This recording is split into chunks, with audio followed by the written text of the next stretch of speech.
Hey, we're the leaf cutters, here to lend a hand for novice cigar smokers with tips so grand. Not pros, but we'll guide you right in our porch cigar lounge, light up the night. Reach out, chat along, smoke with us where you belong. So grab a cigar, come on and stay. In our back porch lounge, we'll show you the way. The leaf cutters, together we'll ignite. With tips and tricks, we'll light up your night. Everybody, and welcome back to the Back Porch Lounge. We are the Leaf Cutters, and we are not professionals, but we're here to help. Today in the Back Porch Lounge, we actually have a special guest, Billy. Hello. Billy used to be on a podcast with me and Grim back in the day called Deja Redo. And well, Robert was on there a couple of times. Andy was actually on a couple episodes too. But it was about, movies being remade, redone, all kind of bullshit that was coming out of Hollywood, and it hasn't stopped since then. So It's only gotten worse. it's only gotten worse. So we, as the Leaf Cutters, we want to get in on the bitching action because we kind of missed that show. So today we're going to take you through some of the stuff that we've been seeing, and we hope you enjoy it. It's going to be a little bit different. But today we are going to be smoking a Penny cigar. Yay! Penny's Publick House. And go ahead and say something, Jack. Yeah. Yeah, there we go. It's the Joya De Nicaragua, the Antaño? Yeah. Antaño. I've heard good things about the cigar. Actually, I've heard good things about Joya De Nicaragua, period. Joya De anything, really, I've heard good things about. So I'm looking forward to this one. And as we light up, Robert has a question. So, a couple weeks ago, I had the opportunity to have a Aganorsa lunatic. And this thing was massive. And after I was done smoking, I was okay. But then, as I found like 5-10 minutes go by, I was not okay. Started getting lightheaded, I started woozy and all that shit. So I'm just wondering, why is it that some cigars produce that effect and some don't? That's a great question. It's a great question that I think we all have experience on. Go ahead. You feel that answer. Okay, go ahead, Grim. You can feel that answer first. Because some cigars are bad as shit and others are not. I mean, There you go. there's the answer. No need to go any further. Yep. I think I'll take a stab at it. So the reason why, some cigars you may feel lightheaded or anything after smoking it versus others is it could be, it's a number of different factors, honestly. It could be that, maybe you're smoking a heavier cigar than you're normally smoking. The nicotine content of that cigar could be higher than what you're used to. It could be the fact that, you have a cold. That'll have a factor into it as well. Because, it'll restrict your airways a little bit. You get a little bit more lightheaded. But, there's a number of factors. I do know that, sometimes a, bigger ring gauge cigar can contain, more smoke as well. So the smoke factor can actually make you a little bit dizzy sometimes. So it's really a matter of, what you're used to smoking, compound with the amount of nicotine that's in the particular cigar. There's quite a few things that can factor into that, but for the most part, it's usually for me personally, it's usually the higher nicotine content. If it has a higher nicotine content, I'm not aware of it, that'll put me on my butt pretty quick. Okay. Anybody else? I think you hit the nail on the head. Beaten. Yep. Yeah, that's pretty good answer, I think. I like my answer better, I'm not gonna lie. some cigars are more badass than others. Some cigars are just more badass. I mean, Knock you on your ass. when I smoked the Rocky Patel that Billy gave me over here, it was called a B-52, which a B-52 is a bomber. So Did it bomb? You didn't feel it until you were done. it bombed my ass. They dropped a bomb on me, baby. Baby. Wow. The entire. Yeah, that was it was a sneak up on Yeah. because it was a mild cigar for the most part of it. It wasn't until I got to the last third of it that it just like, oh my god, I feel sick to my stomach. Robert, on the other end, has a very funny story about his experience with his Aganorsa. It's down. The lunatic. Yeah, the lunatic. Yeah. That's the one. Because after we were done filming, which I didn't, my camera dropped off, so I wasn't on that. But I was fine. Andy, remember telling me, I want to see Robert stand up. I stood up, no problem. And after we'd done shooting, I was putting everything up, got the computer inside, mic, everything inside. I went to the table. I'm standing there all of a sudden, it's like, oh shit. This ain't good. Haul ass to the bathroom. Well, I never threw up now. I never touched it. But I got in the shower, I turned it on. I have a gauge on my shower now that tells me the temperature. And normally when I'm in it, it's about 110. Yeah. I had that thing down to like 80, 79. Just still profuse. I got out and I'm sweating. I'm like, oh no. I had to text my wife and say, look, if you want dinner, bring it home. I might eat something later, but I got to crash. Oh man. Well, there you go. Yeah. Yeah. Anybody else have any awesome experiences like that? I have one. I was gonna say, not that I'm gonna recount it. Right after you, go ahead. I'm not sure I want to share it, but I will tell you the first time that a cigar kicked my ass. I was smoking on the back porch of a condo I had in Knoxville, and it was Appropriate. I don't know, like November, December. It was cold enough I was wearing a big Carhartt jacket, and it wasn't much of a cigar. I think it was like a short story or one of that series, and I guess I just hadn't eaten. But I was out there enjoying the evening, and then all of a sudden I'm like, ooh, it's warm. I'm like, flip off my jacket and about ready to take my shirt off and sit out there almost nude, and I'm like, oh, that's a big cigar. It wasn't a big cigar, it just hit me really hard. But that's when I learned that I needed to eat before I had a cigar. Was it the Cro-Magnon? No, it was way before that. I think it was a short story or one in that series. Okay. Just for some reason, I wasn't ready for it. That would kick your ass.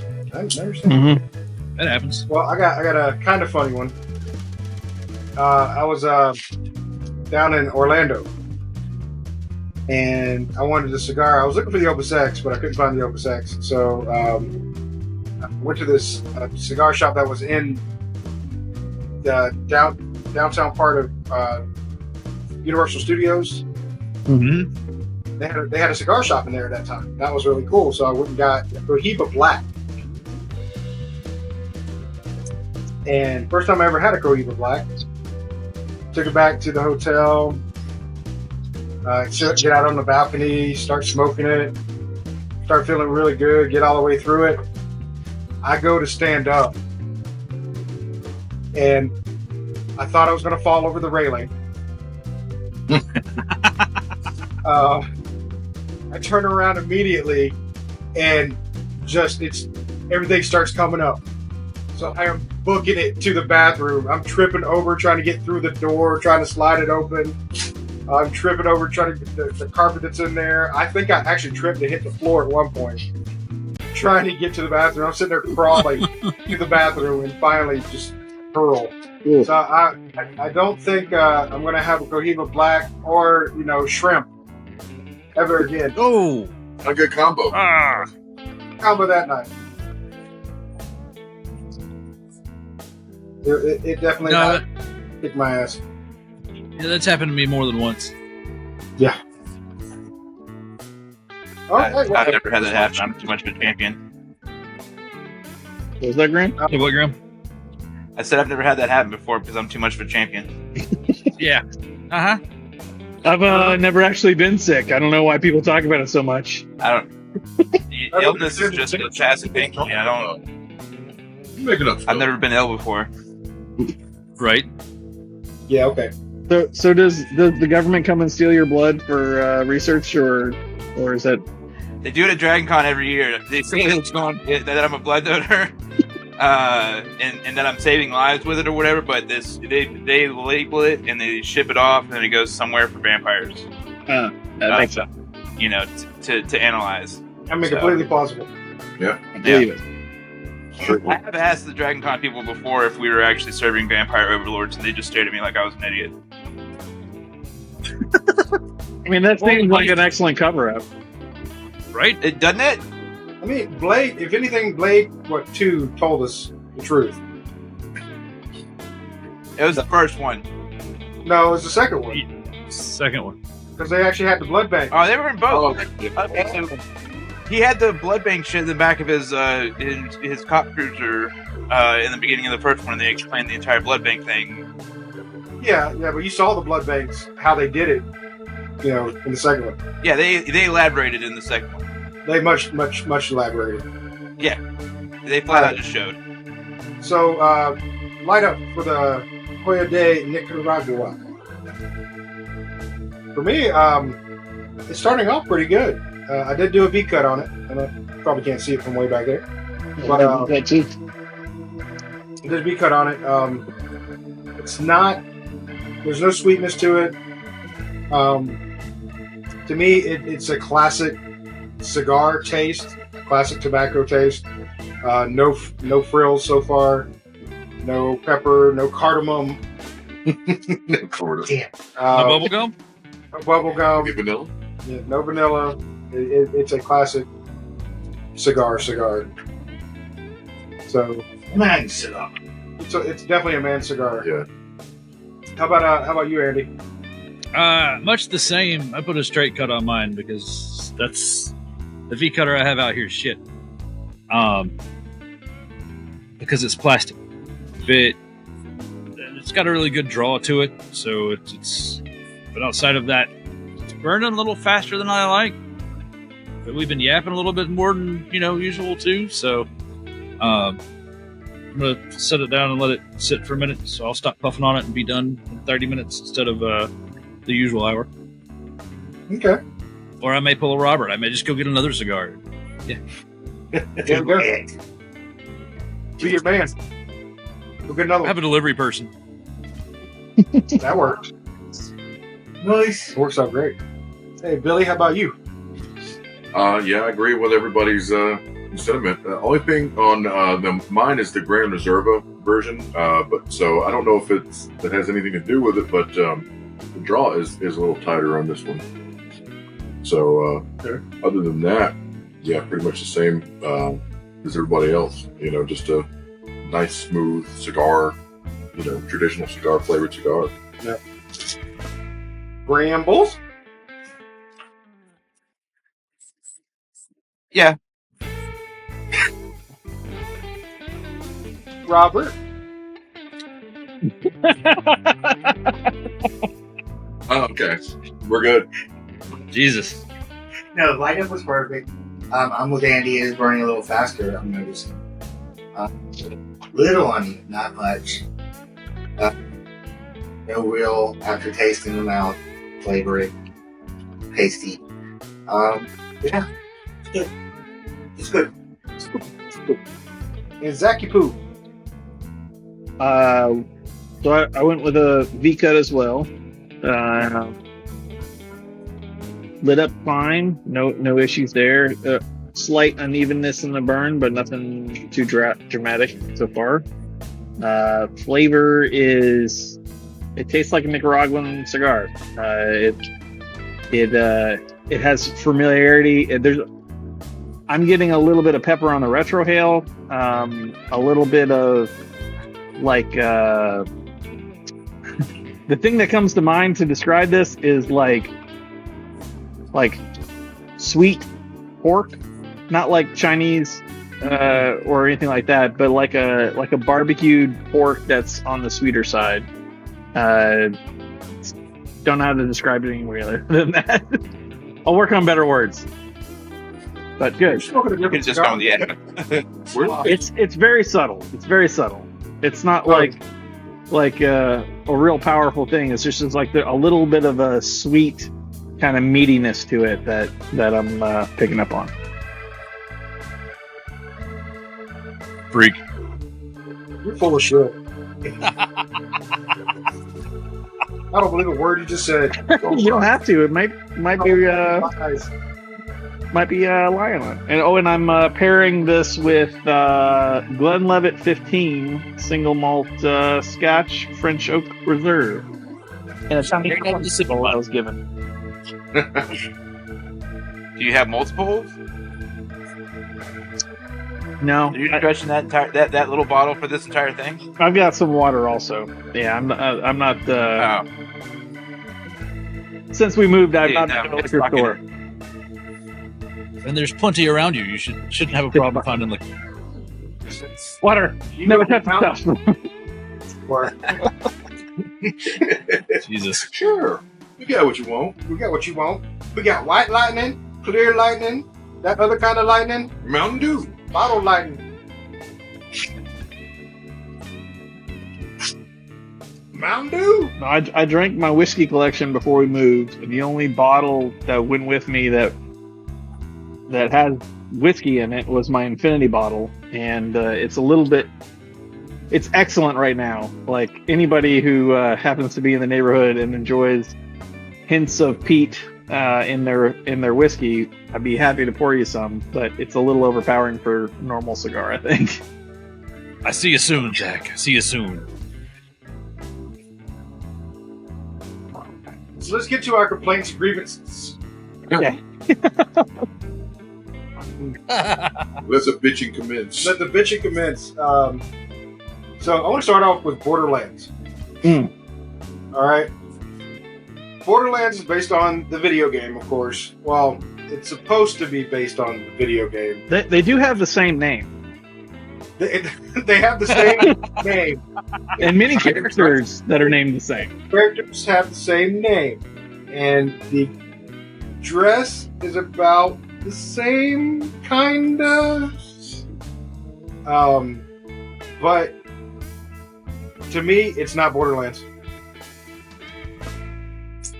As a standalone movie, it's decent. It's not terrible. I was entertained. I watched the whole thing. I only bitched a little bit to myself about, well, that didn't happen. What does this have to do with that? No. But That's not how this works. That's not how any of it works. Realize it's not the video game. As a standalone movie, it's okay. Yeah. I don't hate it. So you're saying if you've never played the video game, like me, I might have to it. Correct. If you've never played the video game, don't know anything about the storyline of Borderlands, then yeah, you probably enjoy it as a standalone. Well, they didn't call it Borderlands. They didn't use any of the same characters, and basically, if they made a different movie, it would have been good. I think that's what they did.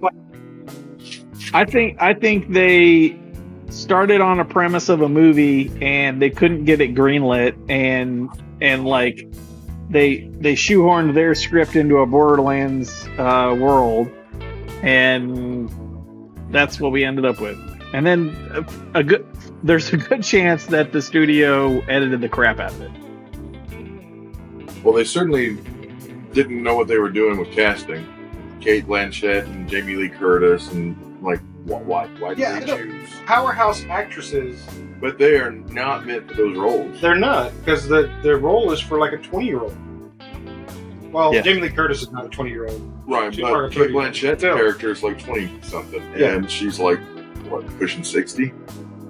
Yeah. I didn't mind Kate Blanchett as in that role, but you're right. You know, these are supposed to be like, you know, young people starting out, you know, in the world. She kind of had like an old hitman kind of vibe. The director, Kevin Hart's character was supposed to be taller and built. ageist. Kevin Hart's pretty built. He's just not very tall. No, he's not. He is a very small man compared to the character he was supposed to be playing. It's pretty bad though. You know, when it got released, the Metacritic average from actual vetted critics, the average was a 0. Right. For like a week and a half. I mean, if we're gonna go down in flames, go down in flames. Yeah, make it a party. Yeah. The hint Dirk had it right. Right. So basically, let's dig a hole big enough to where it buries yourself as we go in. Yeah. And I don't think it was like necessarily like the you know, a member of the cast didn't do a good job with what they were given. I think that what they were given was not appropriate. Yeah. Right. It wasn't Borderlands. Oh yeah, the actors that were in the movie are great, competent actors, but they're not meant for those roles. I don't really think any of them are. The girl that played Tina, I've seen her in some other stuff, and I thought she was good in those things. And I was like, well, they just didn't write the Tina character right. No. She said badonkadonk once, so that means she's kind of Tina. I mean, Pretty sure. it was 5%. 5% Tina. You get one in there. Just like most of these directors, and when they get a project like this, it's based off of a video game IP, they come out and admit, oh, we've never actually played the game, or we've never read the book, or we've never done anything with the source material. In fact, we hate the source material. Well, then why the fuck are you doing the movie? Yeah. It's like Check. The Witcher being another one. I agree. Yeah, oh yeah, for sure. Was it better? Was it still better than anything U-Bowl has directed? I don't know. That's tough, Andy. Why you got to give me a tough question? Because I have no input in this movie because I haven't watched it yet. I mean, You gotta watch Borderlands yet? I kind of, you know, I'm going to watch it. Well, I watched it. I know Zach watched it, and Grim watched it. And me and Grim had a conversation about it offline, and we both agreed, like, as a standalone movie, it was okay, but it was not Borderlands. Yeah. And we recommend watching it to anybody. But if somebody asks us about it, it's literally like, it's okay. Yeah, I don't know anybody like personally that I'd be like, you know what, this is your type of movie, go watch it. Yeah. Have I got a movie for you, buddy? Yeah. Yeah. Maybe Mr. Science Theater people. Yeah. Yeah, but they make fun of it the entire fucking time. And yeah, I know that it's like really. It bothered me that it was essentially entirely green. Felt like it was entirely green screen. Like they didn't bother to do anything practical at all. Is the way it did felt. feel like that for a lot of it, yeah. And I get that the Borderlands universe is kind of over the top and stylized and all that stuff, but it felt like there was a couple times where I started to get into the movie and then like it was just like, oh, this is all in a green screen. This is all. It doesn't even feel like there's anything at stake if they fall into this green stuff, So did they even build sets? Is the entire, or are they just on a sound studio with a big screen behind them? Is that it? we recorded it in a parking lot. Like fake buildings in front of you, so get some depth. Well, I mean, for me, also, it was too populated. It wasn't a wasteland like Borderlands was. It's like they had full-fledged cities and shit. Borderlands is like literally, like huts and fucking, outposts of just one or two buildings, not full cities and shit. Borderlands 2 had cities. Yeah. One. They had one. Still. When in the Borderland game do you see a full city? In That's one, there's not really one. In two, Not one at all. You're in the wasteland the entire time. yeah. Yeah, but Sanctuary's in 2. Yeah, in two, but not in 1. Well, they certainly pulled story elements from more than just the first game. Yeah, I mean, Yeah, if you- 13 is 2. Yeah. I mean, if you go into that depth of it, then yes, okay, you could say that Sanctuary, yeah. But in Borderlands, the first one, it was Wasteland the entire game. Yeah. And a couple of different wastelands, but still wasteland. Yeah, but when you got into that wasteland, again, the cities, quote unquote, are made of huts and dirt mounds, and some kind of like container, whatever. But they're small buildings, one Yeah. or two of them, not a whole city. Yep. So it's like you kind of took away from there too, because it didn't feel like a wasteland like it's supposed to be. Why couldn't they go to Tunisia and like film like you know? Isn't this turns into Star Wars? Come on, man. There's Star Wars that way. Which Robert here has a fascinating question about death in movies. Okay. About death? I Yeah, feel like I want to answer You're this never already. really dead. Who is Just responsible get big boo-boos in the Disney way. for the most on-screen deaths in cinematic history? In one movie or like just In period? one movie. one Oh. movie. Hmm. Star Wars. But Yeah, I mean, Grand- probably. I was gonna say it's and when he freaking blew up a planet. Yeah. Yeah. They blew up the Remakes planet, they blew up the Death Star. There had to be plenty of people on the Death Star. Like, by loot, 1.5 million. but blowing up. yeah, that's so really, Just one. Do it twice. no. They blew up the planet. That's Tarkin. That's a couple of trillion. Then Really? Luke blew up the Death Star. Death Star. Yeah. Then Lando blew up the second Death Star, which was bigger, Yeah, But not never complete. Destroying. but not complete. there's so many contractors, though. So many contractors. So many. So many contractors. But I was thinking about it on the way home. And which was Where was Awakened. The Yeah. Force Awakens. General Hux ordered 5 complete star systems destroyed. That's true.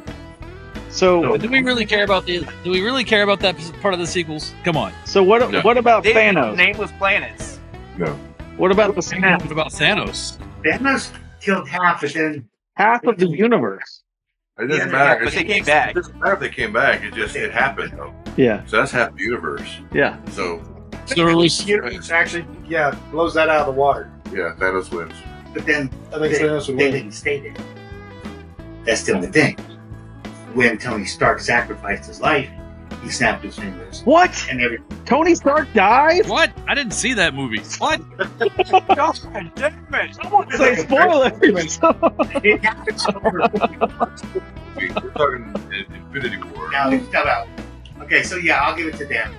Yeah, You know what? I'm a little concerned about that spoiler too, because I feel like it's fictional. We do know that Tony Stark becomes Doctor Doom. Right? that is true. Yeah, so I feel like you're misleading. That might be a plot hole. Plot hole. It's in the script. Yeah, Mm-hmm. believe it because it's in the script. That's Yeah. why it happened. If you really want to think about it, Disney is responsible for the most on-screen deaths of all time. That is true. At the moment, yeah. Yeah. And they're the Well, friendliest they own company. the IP for that. Yeah. For the most deaths. Much for the happiest place on earth. You gonna die. I mean, if you're dead, do you really care if you're happy or sad? No. And skipping the whole philosophical part of that, the whole religious and philosophical, heaven, the hell, etc., etc. If you're dead, do you really care? It's true. It's true. But I don't know why Disney wants to kill so many people, because they're not there to fund their theme parks. I mean, They were the people that were trying to get in for free. You didn't pay to get in the park? Put them on Alderaan.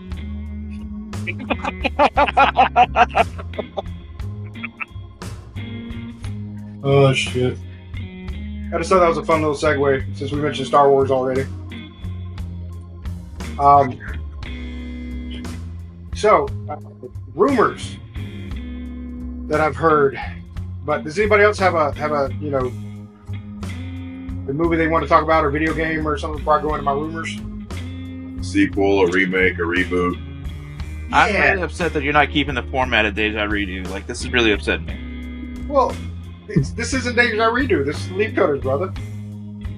No, you said this was a Deja Redo episode. I was excited, but now I'm just, you do you. I'm quiet. Did you want to have your argument? Is that what it is? No. It's okay. Let him off the tank. Come on. No. What's your Deja Redo, Deja Redo, Deja Review? I don't even remember if those were the segments.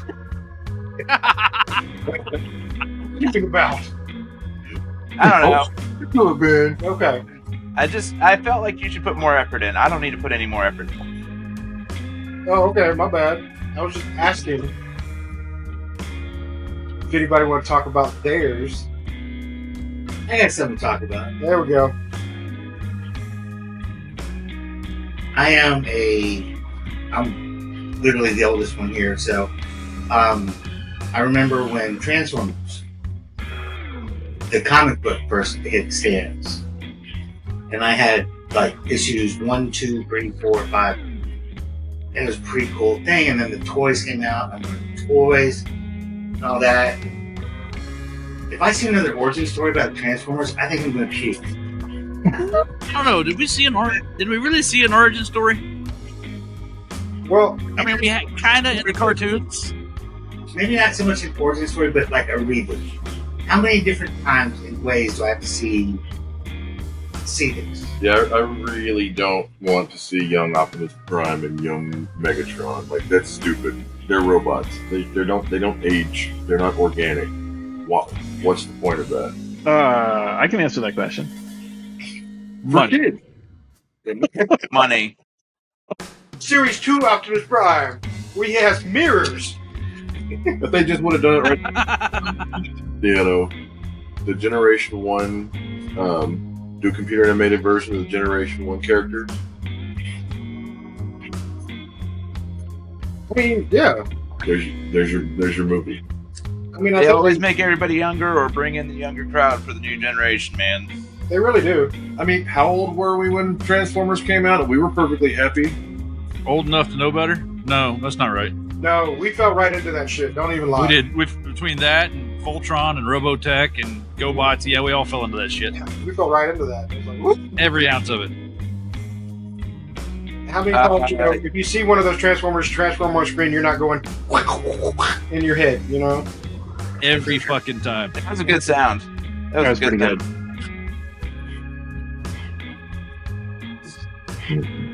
But I kind of agree with that. I think Transformers kind of been done to death. Yeah. Well, here, I give it to you in the eyeballs of a 9-year-old when we went and saw whatever the last movie we saw as a family. They were that was one of the trailers for the Transformers Zero movie, and it's out now.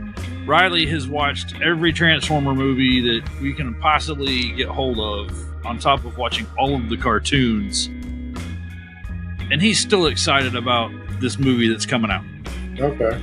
And so, in the eyes of a 9-year-old, to him, it's just another movie. Where I get it, we're adults, we've seen this 1,000 times. It's not. You're right. It's not interesting to me, but when you're right, Zach's right. It's about money, but it's also about keeping the younger generation involved. And we've talked about this, in previous episodes. It's about keeping the younger, generations involved and continuing those IPs and refreshing them so that younger kids and persons can continue to be interested in that IP. Yeah. I mean, Yeah, but that means it's not about I don't me. think it's necessary to make characters younger to to get a younger audience. Like, we were never like your Transformers, G.I. Joe, He-Man, all of those. They didn't have little kids, and we weren't watching, cartoons full of little kids because that's all we were able to, What was on, man? to look and like, oh, I don't want. Okay, but to be fair, and I don't mean this in any mean way, shape, or form. I love Harrison Ford, but when episode 7 came out and everybody was all like, "Hooray, episode 7!" He got on the screen, and the first thing everybody thought was, "Fuck, he looks old." Everybody else in the movies, young and viral, vital and everything else like that. He comes on, and you're just like maybe we should hand it to the new generation. I felt the same way about Kingdom Skull, the Indiana Jones flick. Not the last one, but the one prior. I haven't watched the Crystal most recent Skull. one. Crystal Skull. You're talking about Yeah, I felt something. that way about Crystal Skull. Yeah. Dial of Destiny. Yeah. Dial Destiny. Dial of Destiny. I actually kind of enjoyed Dial of Destiny, but yeah. I certainly liked it better than Crystal Skull. Yeah. Hell yeah. Holy shit. Crystal Skull turned me off from watching Dial of Destiny. Like, I still have not seen it Yeah. because Yeah. of that taste in my mouth. It's not the original 3, but it's better than Crystal Skull. Right. I guess that's praise. That's praise. But it I don't know. Same thing. It's fun, but it's praise. yeah. It does the same thing. It brings other people that haven't stepped into that IP, and gives them an opportunity just to see something new. And most of them probably went, "Oh, thank God, this is the last one." Right. I gotta do another one of these. Son of a shit. From the grave. All right. Cigar check. Where are we at? I'm over half. Yeah. Let's do it. Midway. Still midway. Yeah, Grip's still got a good bit. So for mine, it's gotten a little of the peppery taste that Zach was mentioning earlier, so I am catching that now. Before it was real smooth. I just tasted the tobacco, but now I do get the peppery taste to it. But it's not overpowering. It's not harsh at all. No film on my mouth so far, so positive there. Mine's burning right at not fast like y'all's are. I don't understand why y'all's is burning faster, but mine's pretty even burn. No runs or anything like that, so it's doing pretty good. Yeah. So how about you, Andy? Well, I was writing my notes down while we were talking, and the burn has evened out, but it's still burning on just a smidge. Then again, I'm not talking as much as I usually talk. I'm smoking more, which is kind of nice. I get your point, Gibbs.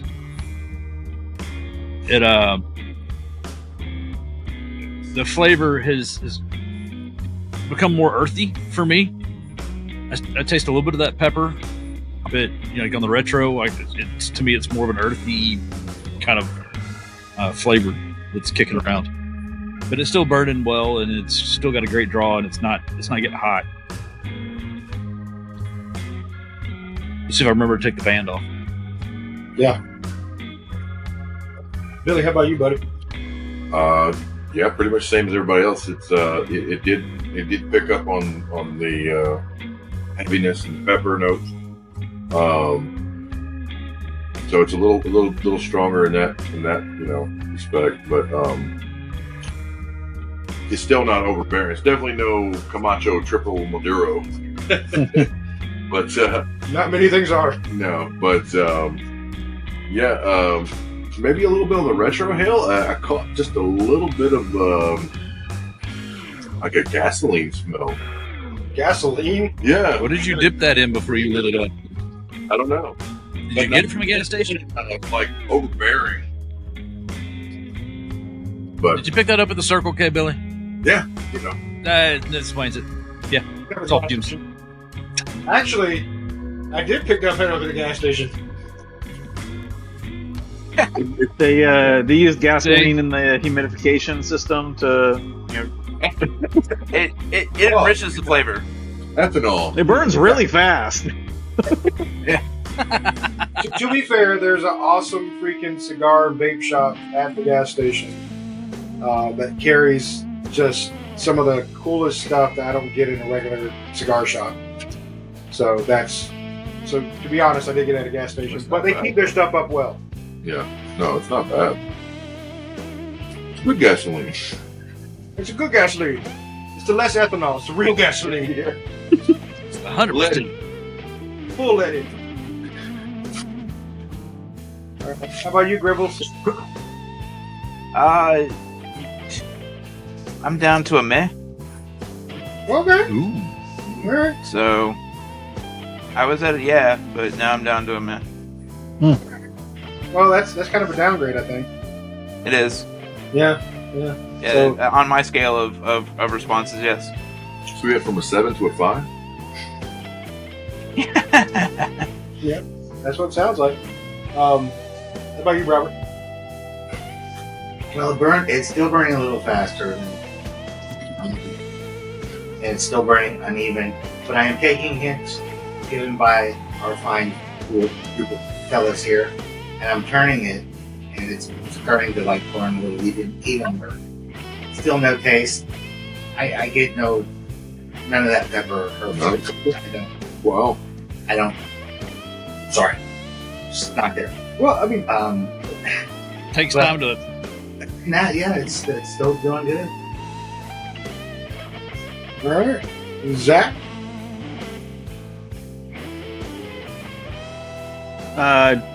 Little bit of a intensity kick, like Billy was saying.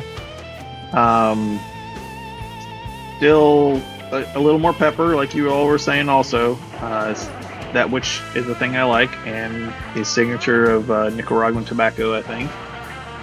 And I'm still getting a little bit of like a sweet, meaty thing.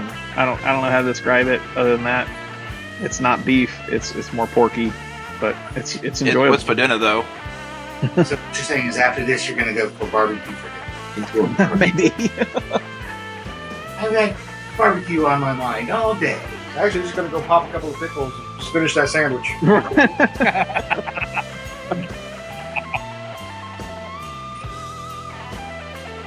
All right. So, moving on with our big session. There was rumors that they were going to redo Big Trouble in Little China. Oh. No. No. No. Wait, it gets worse. It gets worse. But wait. The lead is Kevin Hart. No, it's not Kevin Hart. It's his his better half, Wayne The Rock Oh Johnson. God. What? No, God, no. Yeah. It's gonna be a dumpster fire. Let's go. Well, they had already said it. There was a greenlit back in 2018. But I don't know what happened. They couldn't get the cast right and everything, and then of course COVID hit, and it just kind of got pushed to the side. But it's resurfaced as they're going to try to do it again. They haven't released who's going to be cast in it, but I know The Rock is involved. So, and Kurt Russell actually signed off on it and said, "Yeah, go forth and be happy," but I'm not doing it. Kurt Russell doesn't give shit. I was gonna say he does not give a shit.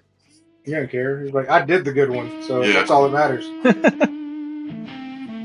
He's basically at that point in his career where he's just like back to Harrison Ford. Harrison Ford said he'd do Indiana Jones and Star Wars if they killed him off. Like, I just don't give a shit. It's a paycheck.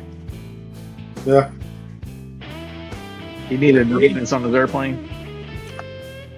Right? D5 was a little squeaky. How much is that bill? All right, let's greenlit Indiana Jones. Let's do this. You said you had a 6 script? Yeah. It doesn't matter what it is. Just do it.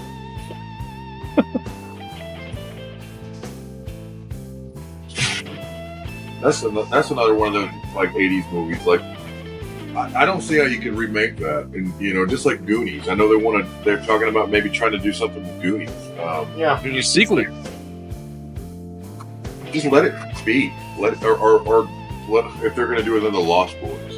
Those kind of all those movies just kind of fit right in that that spot in the '80s, but well, that you shouldn't touch it. no. Like I It's like understand. colorizing Casablanca. You just don't do it. Yeah, me and Robert talked about that offline. There's certain movies in this world that you just can't do. Yes, you could probably do better as far as like special effects and bringing things up to date. Sure, I mean, but you couldn't touch the movie. Big Trouble in Little China is not even that fantastic of a movie. It's really not. No, but it's got the nostalgia Right. that's really strong with that film. That you don't want to see an updated version of it. You want to see that version, and for me, that version alone. Yeah. Right. With the lightning. I don't want to see anybody else playing Kurt Russell's part in that movie. Especially the I want Rock. to see an R-rated Gremlins remake. They've been talking about doing a new Gremlins. You want to see a Gremlins with titties? Is that what you're saying? No, with ultimate violence. Like I want. Well, you know what? Yeah. Okay. Like a Friday the 13th movie or something like that, where they're like, "We're in the pool all by ourselves, June. Oh my God, what's that spiky haired thing?" And then gore. You're a simple man, right? I am a very simple man. I have very simple tastes. I don't need, anything fancy. We know. Just think about Big Trouble in Little China. Could you do that today with the woke crowd and everything like that? Because there is very cultural things that were wrong about that film. Oh yeah. It's not gonna be the same thing, It would be changed to the point of, well, let's make it acceptable for modern audiences, and then it was like, well, okay, well, why are you even doing this movie? Because it's not Big Trouble in Little China anymore. Yeah. It'd be Big Trouble in Little Italy. No. Yeah. You're not nearly as offended about Italians being talked about, are you? I mean, you got a fair point. Big Trouble in the Bronx, maybe? I mean, I don't know. Yeah. In the Little Bronx. See, A but little bit of that. it's more hipster community now, so Ah, shit. it's Big Trouble with bad haircut. Big Trouble with men. They're mansplaining how to deal with the situation as everybody's dying around them. Canceled. Canceled. So yeah, and I don't know if Robert's going to say it, but he had a good one last night too that he talked about. Is this one. They're wanting to remake, and still in rumors, Clue. Oh no. Interesting. Do that without Tim Curry. Right. Thank you. You know what their answer to that is? Ryan Reynolds. No, that's not the same. But I was thinking about that too, okay? Tim Curry was a pivotal part of the movie. But it's the other cast and crew that played off each other and what he was doing that made the movie the movie. Okay? I don't know, everyone knows Ryan Reynolds is real big on ad-libbing. Yeah. On the spot, let's make this line, and let's make it work. Okay? I don't know that you can get a group of actors and actresses together and have them be able to do that the way that group did. I just can't think of a group of people that could do that. Well, let's think about this. If you were going to build that group of people again, and you had Ryan Reynolds as, let's say, Mr. Body, right? Okay. Who do you think could riff off of him as well? Like, for me, it'd be the lady from Gilmore Girls, Lorelai. But she is great as fuck, and she is fast. And she could play off somebody and talk really damn fast. So I think she'd be good. And she could play a Miss Peacock, or she could play a Miss Scarlet pretty good. I think you've got to throw Hugh Jackman in there, but just because of the dynamic between Ryan Reynolds and Hugh Jackman. Yeah, but then they'll be flirting the entire time. Which, in this case, might be a good thing. You never know. A good thing. I think the bromance translates well on screen. So Hold on, wait a minute. That's actually brilliant because what is it, Mr. that wears glasses, and he was going to be accused of being gay, and that's Mr. Green. Mr. Green. He would be a good Mr. Green, Yeah. right? Because they could play that into it. So, all right, we got 3 of the characters that could possibly do it. I'm trying to get there, Robert. Hold on. Shit. Hold on. Give me a second. Let me lift up my pants leg so I don't step into the ocean. We're getting there.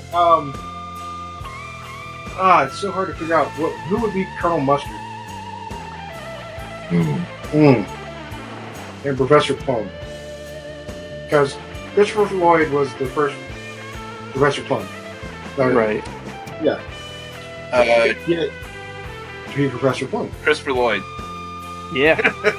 Yes. Get Christopher Lloyd. Yeah. I mean, you know, once again, he's of the age where he's probably just fucking kill me off if we do this, but you know, he's still pretty awesome. Yeah, he's awesome, but they have to do a lot of running in that film. Oh, Maybe Maybe in get this- around. yeah, I was gonna say maybe in this one he has a scooter.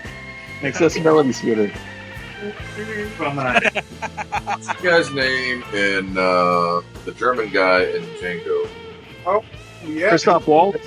Christoph Waltz. Yeah. Yeah. Chris- He's pretty. He's funny actually. Like super dry, but he's very funny and very intense. He could do any of those characters. Yeah, I think he could pull off a Professor Plum. Yeah. Like, really easy. Okay. We're starting to get it. We're starting getting... Throw Samuel L. Jackson in there just for the hell of it. Yeah. Well, because you just need a motherfucker in there. I mean, Yeah. Which one of these motherfuckers killed this man? there you go. He can play Mr. Bob. Yeah, he could play Mr. Body. Let me tell y'all how this would go. Motherfuckers, it wasn't me. I think they could do it, but will it be Say as good? 1 + 2 + 2 + 1 one more time. Of course, it's not going to be. They have to do their own thing. That change the story. They wouldn't be able to just do the same thing. Right. You know, they have to change it up a little bit just because. I mean, every time you play Clue, it's a different person, right? See, that's Right. Right. Sure. To me, that would be the only thing that does save it, but I wouldn't call it Clue. I would put it under a different name, and then at the bottom, like I was telling Ben last time, Clue Story. Yeah. You Yeah. that it was called Solo, a Star Wars story. Well, that one was riddled with problems from the beginning, so. Poor soul. I thought it was good. It wasn't a bad movie. It wasn't like Rogue One excellent standalone story, but it was still. Man, I wish it was Rogue One good. They would. Yeah, Had it that they were going to make that into the next series. They did say they did think about making that a series at one point. Yeah. I wish they had. Yeah, Yeah. It was And good. you could have built off of The right the people. post-credit scene Yep. with Maul and with Kira and yep. yeah. Now, rumor has it Who's I? that they're in production or in pre-production. Donald Glover, Linda, Yeah. and his brother writing a treatment for a Lando Calrissian story. They've done that. Like, No, like a series of movies. yeah. It's been in the works for like ages. Yeah, they've been on hold after Solo kind of crashed in the theaters. Yeah. Yeah. Yeah. Well, I heard that. Like I said, I don't know how long it was, like in the last 6 months, that him and his brother's production company had started the treatment. Like, I don't know where they are now, but Can we just do the real sequel trilogy and pretend that the other one didn't happen? So we can get, Luke and Mara Jade? Mary Jade. Yeah. So I read an article today. It was an interview with Timothy Zahn talking about Heir to the Empire, and the question was posed to Zahn, and I think he was at Comic-Con or Dragon Con this year, And, Yeah, he's a regular at Dragon Con. he said, yeah, as far as I know, George Lucas liked it because the Christmas shortly after the book was published, he gave it out to everybody as a Christmas present. And he said a few years later, the only things that he had heard in criticism from George Lucas was he didn't like Mara Jade or the Salamari, the force blocking critters. Yeah. But outside of that it was a really good story. Yeah. I think a lot of us want to see Mara Jade on screen, and I don't know that that'll happen. But with Dave Filoni at the helm, it's possible. Karen Gillan would be a good Mara Jade. Yes, she would. Oh, Yep. Sorry, did I say that too fast? Way too fast. Whoops. Dial it back 10%.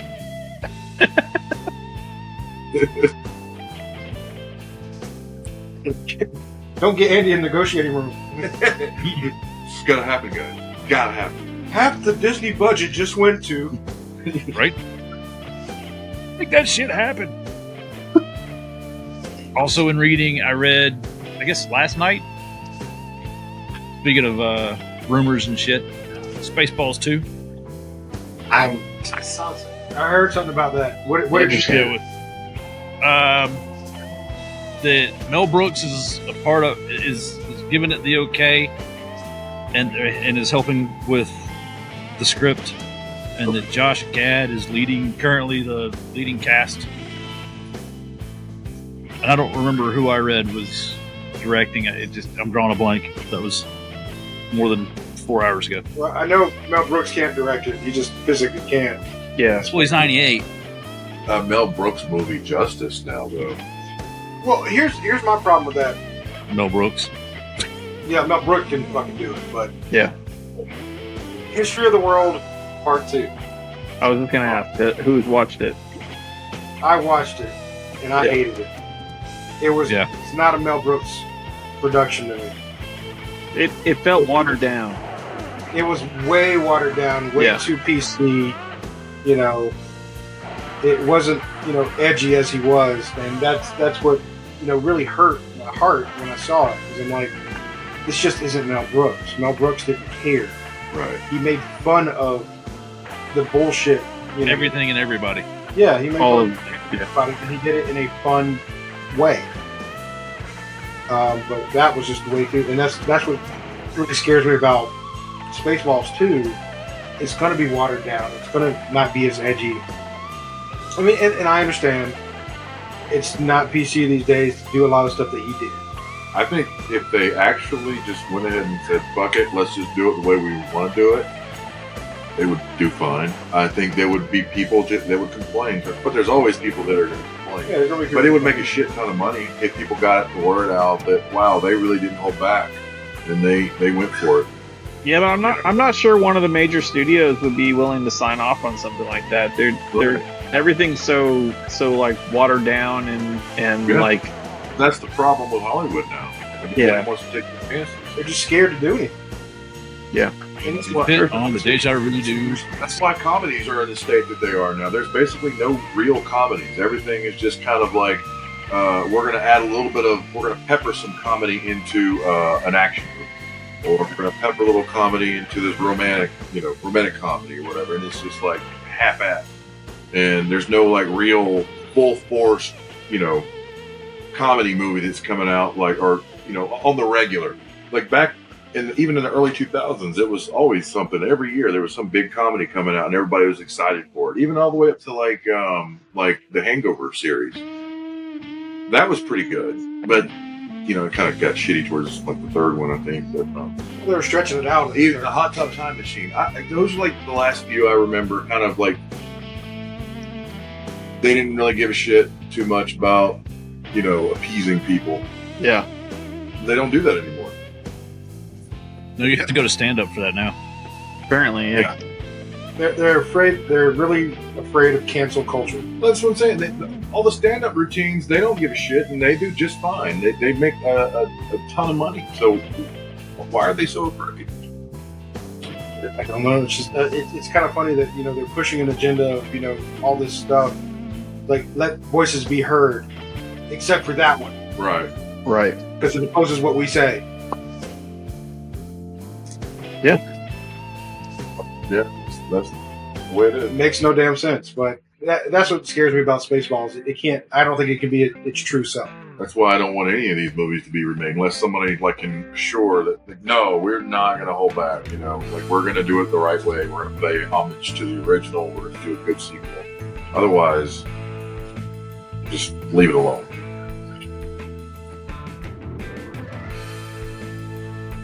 Yeah, I wish there was like a current generation version of Tommy Boy or something like that. Something that was just like so funny and I think still holds up. The last time I watched it, I was laughing hysterically. That's just because that silly. was actually funny. Yeah. Well, Adam Sandler and his friends, they still make movies, but they don't really give a shit anymore. They just kind of let's just make a movie. Okay. It makes movies so they can hang out, Yeah. Yeah. That's that. He doesn't actually make movies to, be funny anymore. I don't Maybe Gilmore too. Well, they were talking about that, right? No, they're doing. Yep. They're doing. Is it Netflix is putting it out? I think so. It's a Netflix exclusive, yeah. Yeah, it's a Netflix that put it out, but they're doing it. I don't know how well it's going to be, but I'm going to watch it. Those guys can be funny. They, Yeah. Yeah. They have. And I honestly think Happy Gilmore is one of those. It's kind of one of those safer comedies. There's less chance of it getting hit by cancel culture because even the first one wasn't edgy or anything that was so over the top that It was just cancel culture would go after. It's just ridiculous slapstick Yeah. comedy, Yeah. You don't even I have wonder who that. they get to play Richard Kiel, though. Or Bob Barker. or Chubbs. Well, Chubbs already passed on, but R.I.P. Carl. yeah, R.I.P. Carl. The price is wrong, bitch. Yeah. It would be funny if they had somebody that was Richard Kiel's character that still had a fucking nail in his head 20 years later, or 30 years later, how long it's been. Yeah. Can't have what's his name in the movie either. Bob Barker, Carl Weathers. The guy with the what's his name? That guy. He didn't have the hand. That guy. He didn't Carl have- Weathers. Oh, that was Chubbs. Okay, I couldn't- Chubbs, yeah. Chubbs. Carl Weathers. Carl Weathers. Yeah, I'm trying to think of the actor. Yeah. But Chubbs died in the first one, so Yeah, they could CG him in. They did it. They did it for Tarkin. Why not? Yeah. why not? But yeah, it's sad, but I think the PC movement has ruined a lot of the comedies that we could see. But I really think all that's to a boiling point right now, though. We're going to see some spillover and finally get some fucking movies that are worth a damn. I think we're right at the cusp. well, I think it's going to start off. There's going to be an indie movie, and there's going to be an indie movement about it. There's going to be these low budget films that finally was like, you know what? Let's just go against the grain. Yeah. Because nobody wants to sign this deal. Nobody wants to do this film. Right. Out ourselves. Well, it's not like these big actors don't have enough fucking money to create their own production studios and do whatever the hell they want. Yeah. If 50 Cent can do it in Shreveport, Fair point. Good old fitting. But who knows? Who knows how that's going to go? But there's another rumor I did hear about. I don't know if anybody's interested in it. Nope. Okay. Well, good talk. this is a documentary. Games.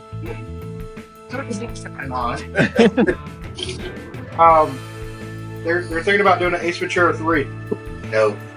Oh, with Jim Carrey or someone else? Well, supposedly Jim Carrey said that he would be willing to do it. That's peak Jim Carrey, though. So, I mean, I don't know. I mean, he proved that he could still do that kind of acting with Robotnik in the Sonic movies, which one of the best parts of those movies. Yeah, I think Robotnik was definitely a really key role in in the Sonic films, and that's one of the reasons I liked watching it. Was his acting in it. But I still haven't watched the second one. I haven't watched any of them. Are they good? Oh man, the first one was good. It's going to be a Knuckles. Or no, Shadow. Shadow, that's it. Shadow's Okay. coming. And Shadow's going to be voiced by Keanu Reeves. What? I know running. Whoa, dude. We really got to get off Keanu Reeves about that because he hasn't done that in a while. It doesn't matter if he's He hasn't done much of it. voice. He just He's talks had like like 10 lines in each one of the John Wick movies. I know, but those 10 lines are amazing. the last. What was the last one that came out? Not Parabellum. What was the one after that? John Wick 4? There was no. Yeah, it's just John The Wick 4. Re-Wickening? His his lines in that were just so damn generic. Like they were throwaway. Like he didn't even have to talk in that movie. Really. He just had to kick ass like he fucking did. That's all he had to do in that film. Well, and even in maybe it was Parabellum. Was Parabellum one that shut down the hotel? Yeah. Yes. Where they go in the basement and then, into the vault and he goes, guns. We're gonna need guns. Lots of guns. No, that Lots was of guns. 3. That was 2. Are you sure that wasn't the Matrix? Let's be honest. It was That's all. And, even better is he should have taken him to the guns and it should have been like, whoa, those are guns. Whoa. Whoa. Buffet style. You know who we need I know to Kung save Fu. the universe? Wild Stallions.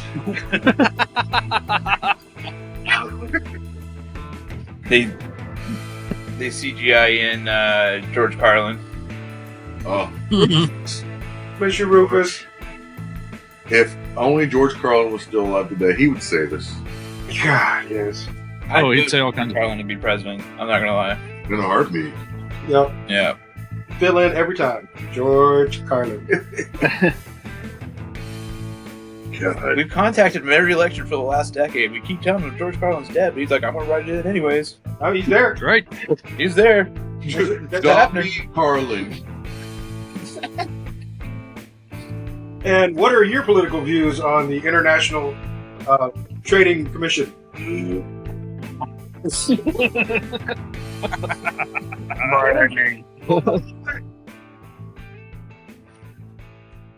Brains.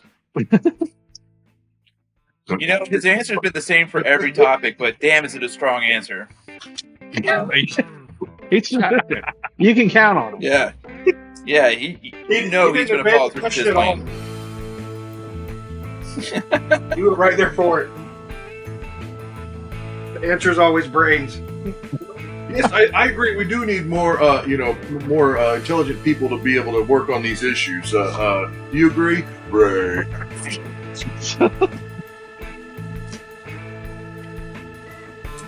Oh, that's fun. I'm always slightly concerned right now that, we're going to see Carlin in heaven or wherever. He's going to flash back to this episode and be like, oh, yeah, no, talking about me eating brains, huh?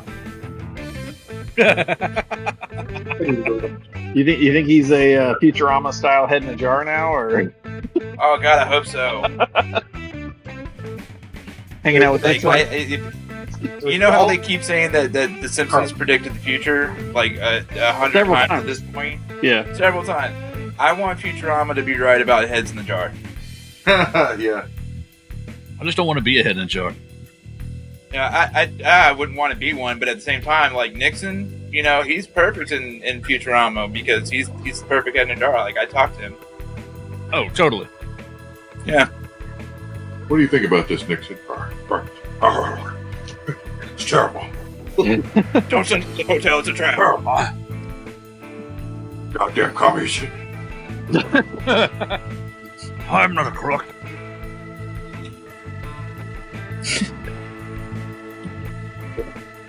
Yeah, so I do hope that Futurama head in the jar is the thing today. I think. We will never know. No, But no, it's not going to be in our lifetime, but keeping on the Keanu Reeves and John Wick. There's a new John Wick. Ballerina. Ballerina. Anna de Armas. It's a John Wick story. It's basically John Wick's backstory. Oh, okay. You get the whole story behind why, the ballerina company. How he became. Why the Russian dancing company is. Dancing company. So that's coming out. Interesting. That's good. I'll watch it, but that's mostly because of Anna de Armas. But Yes. I think I'm done. You think you're done with John Wick? Really? Yeah, I think I'm done. 4 was a little. One was one of my favorite action movies, and I watched it on repeat for months. The second one was pretty good. The third one was okay. Like, they were kind of stretching at that point, and then by the last half of the fourth one was just a nod to the fucking Warriors. Like, it wasn't even its own original movie. Shit to the Warriors? Yeah, to the Warriors. Where she's doing the radio thing, it's like, oh yeah, John Wick's coming out to find these people, blah blah blah blah. Yeah. It's a Warriors reference. Well, they kind of did that in the other ones too. The radio fallout. I kind of dig the John Wick movies because they're kind of like a American interpretation of a kung fu movie. Yes. And it's not about like a deep story. It's about the fights, and the fights are pretty epic. Choreography, yeah. And if you're watching, exclusively for that, then they're all great. Yeah, because they have top notch choreography. Yeah. And this is the reason they got that is because they have the same group. I think it's the Agent 86 or some Thunder number. Road. No, was it Thunder Road? Thunder Road. I don't know this Company for John Wick. Yeah, the production company. I'm talking about the actual choreography. stunt team. Yeah, the stunt team. They have the same one every single one, so they have the right style. Yeah. And the way they did it, and of course, Keanu Reeves, before he goes into a John Wick film, he goes out and does his target practice and stuff. And he gets on the the SWAT. It is highly intense about it. From what I've read and heard. Like they said, he That invented video was awesome. this quick reload method. The way he does it. Oh yeah, that's his thing. People are using that now. Yeah, I was like, The quick reload. That's fucking cool. Yeah, I saw how he did it. He kind of like just knocked it out and just put the new one in. Yeah, it's like I was like, how the fuck did he do that? And it was fucking quick. And he invented that. He was just trying to find a cooler way of doing it, and inadvertently found a quicker way for them to reload and keep going. it's like they use those in competitions. Yeah. That guy that he trains with, Terran Tactical. He's like he obviously trains a lot of Hollywood people. That's kind of what he's become popular for. But he's a competition shooter that is, has been in the top 3 in the world several times. He's very good. I'm calling it. John Wick 5. The Turkish guy from the He's the new hitman. He's the new hitman that John Wick's trying to defeat. He's standing on a rooftop, one hand in his pocket. 2,000 yards. 2,000 yards, nails John Wick in the shoulder. Yeah. Oh. With a 22 pellet rifle. Or pellet rifle.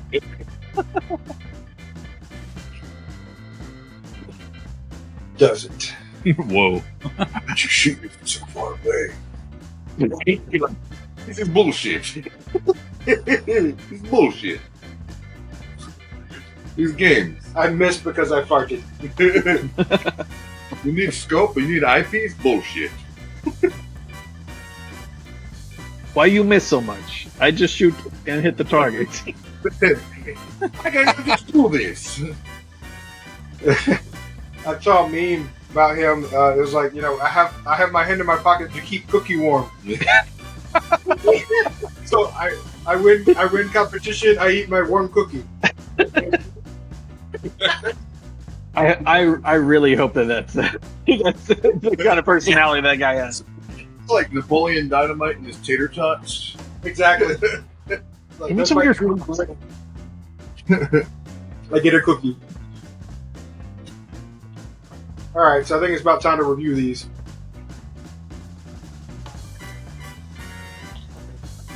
Well, I'm sorry. Consistent smoke all the way through. The heavy pepper is still there, but it didn't intensify anymore after about halfway through. So it just kind of stayed consistent the whole time. No burn issues whatsoever on mine. Didn't even have to touch it up. Even with all the talking we've been doing, I hadn't had to touch it up once. Nice. So it's been a good stick. It's one I would definitely pick up again. And I wouldn't mind having one on hand, to be honest with you. So as far as a rating goes, I'm going to have to, I'm probably just going to give it a 4, because there are sticks that I would definitely want to smoke ahead of this one. But I'm not mad at it. It's been a good smoke, so I'm probably going to give it a 4. How about you, Andy? Yeah, I agree with that. I'm still all your words and use those. I had to touch mine up just a little bit, other than a little, no real burn issues. It burned uneven to start with, but it finally evened out. It stayed even since. It's really had a good draw on it. It's not been difficult to smoke, and I've smoked, I've been puffing on it kind of consistently since I haven't done a whole lot of talking this episode. I got maybe about an inch of it left, and yeah, it's been good. It's been consistent. You're right. The intensity picked up a little bit past halfway. So I'd probably mark it more of as a medium full cigar.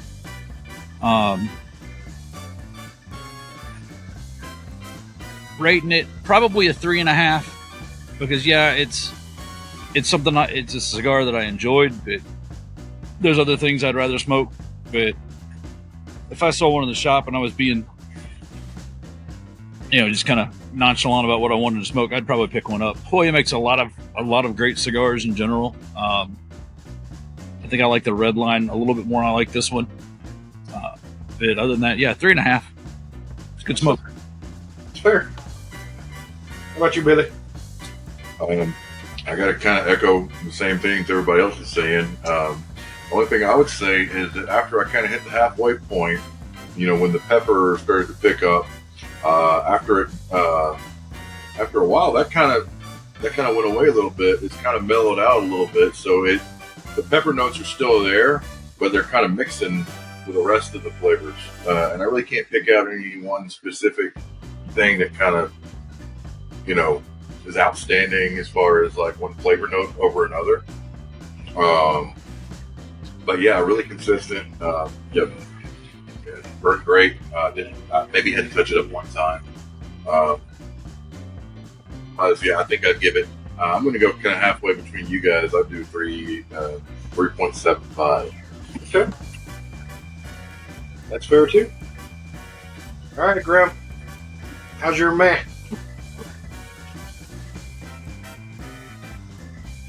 Man.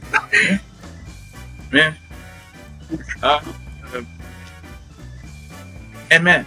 Yeah. 3.75. 3.75, man. Okay. I mean, great. I mean, you feel the way you feel. Roberto? I'm going to go 4. Film in the mouth. Did not burn even. Just, touch it up, but honestly, it would have burned. It would have kept burning even if I did. I liked it. It was good input, good output. I would definitely smoke it again. What would you rate it? 4. Oh, that's right. You said 4. Go ahead. You just don't listen. I try not to listen to you with your cardamom and shit. All right, so I said it before you could say it. Yes. Stole your goddamn thunder. All right, Zach. I did have to touch mine up a little bit, but like Robert was saying, it probably would have been fine if I didn't. it had a little bit that was not burnt, and I just lit it so it would even out, and it has evened out pretty good. I did get a little more pepper, which I tend to like. Still getting like kind of a sweetie meatness thing going on, which there's got to be a better word for it than that. I'll work on that. Pork rinds. Almost pork rinds. Yeah. Yeah, maybe like barbecue pork rinds. Yeah, that's a good reference on it. I like that. It wasn't like I've had cigars before where I'm having a hard time listening to you guys because they're so good. This one's not bad, but it's good. So if I'm gonna give it a number, I'm gonna give it a 3.5 leaves. I would probably pick this up. There are things I know that I would pick up before it, but it's a good Nicaraguan cigar to me, which is usually a win. And I would say, not exceptional, but a little better than average. And the average for that we tend to smoke is good. I mean, like those are a 3. When I give something a 3, that's still a good cigar. That's not there's nothing wrong with it. It's just, it's in the middle. Not except. Yep. Well, 2.5 being average, if you're looking at it like that. But yeah, 2.5 is low balling it for me at that point. Though, like at that point, I'm not enjoying a cigar. Yeah, anything less than 3, I kind of feel is less good. But I definitely get what you're saying. I mean, it's one of those. It's not necessarily a go-to cigar, but it's not one that I would steer away from buying either, though. Yeah, and I wouldn't have a hard time recommending it either. I don't think it's like over the top in intensity, although the intensity did pick up a little bit. But I think like a newer smoker wouldn't be like overly challenging to them. Yeah, and I would probably put that into the what would you suggest for a new smoker? This would be a good one for them. It is it's a heavier cigar, but it's not one that's going to put them on their butt. Yeah, right. So it would be like, if you want a full body, medium to full body taste, this has got it. It's got it right there. So try it. Yeah, and I think it's a good example of Nicaraguan kind of flavor profile. Although I would probably go with an Aganorsa over this, but it's not the lunatic. It's not the lunatic too much. Not that particularly. So, I think we're going to wrap up this episode. Big thanks to Penny's Publick House. Penny's Publick? Yeah. For supplying us with our cigars, especially this one. Check out Penny's Publick House online. They are getting things up and running. The store's going to be open soon. Yep. So hopefully they'll get the mail service going again. So maybe you can get on their mail list. And when I say their mail list, their box. Penny used to do a box every month, and we're trying to talk her into doing more boxes, but we're also trying to talk her into doing a leaf cutters box as well. So that might be coming down the pipe. So where you can get some of our favorite cigars that we've rated pretty highly. And we're talking like 4.5 and above. We're going to try to get into the box. So look forward to that in the future and help support Penny's Publick House. If you go there right now, they have a lot of cigars that you can't find anywhere right now. And it's ridiculous, the stuff that she has. The rare pink. Yeah, like she has the rare pinks on there, which we discussed ultra rares. Yeah, I guess for my birthdays, folks actually bought cigars from Penny and had them shipped to me. I got a 4-pack of Muats, which were Drew Estates, that I haven't seen in a long while. And somebody else got me the Fuente Toast Across America from 2023. Oh, wow. Nice. So, shout out to the folks that got me those. See? Miguel and, Good. I got you a thumbs up. I appreciate I it. feel like that was good. It was maybe a little generous. They were delicious. I could have done the Zangief thing from Street Fighter, Oh, I had a question. I didn't have a chance to look it up. Is this part of the Drew Estates line, or are they their It own? might be now, but Okay. I don't recall. Hoya De. I'm not sure. I just, for some reason, it was pinging in my brain that it might have been one of their. Both things. I think they're still their own. Before go ahead and blow us up in the comments. I won't be offended. Yeah, audience members, answer the question. We're too lazy to look it up. I'm looking it up now. I'm not lazy. I'm doing it now. Oh, Yeah, most of the time Drew Estates likes to put Drew Estates on somewhere on your packaging. No, they're still Joya Nicaragua. okay. Yeah. So 55 plus years old. anyway, Until it's Right. not wrong. feel like would- you ignorant fucks. It wouldn't be the first time I was wrong. And gosh darn, it's not going to be the last. No, planning on doing it later. I've hit my quota for wrong, so now I'm good. I'm right at all times. I'm not surprised by that statement. No. See? That's a full-on grip statement right there. It is. It is. And so on that note, I think I'm going to say good night. Good night. Good night.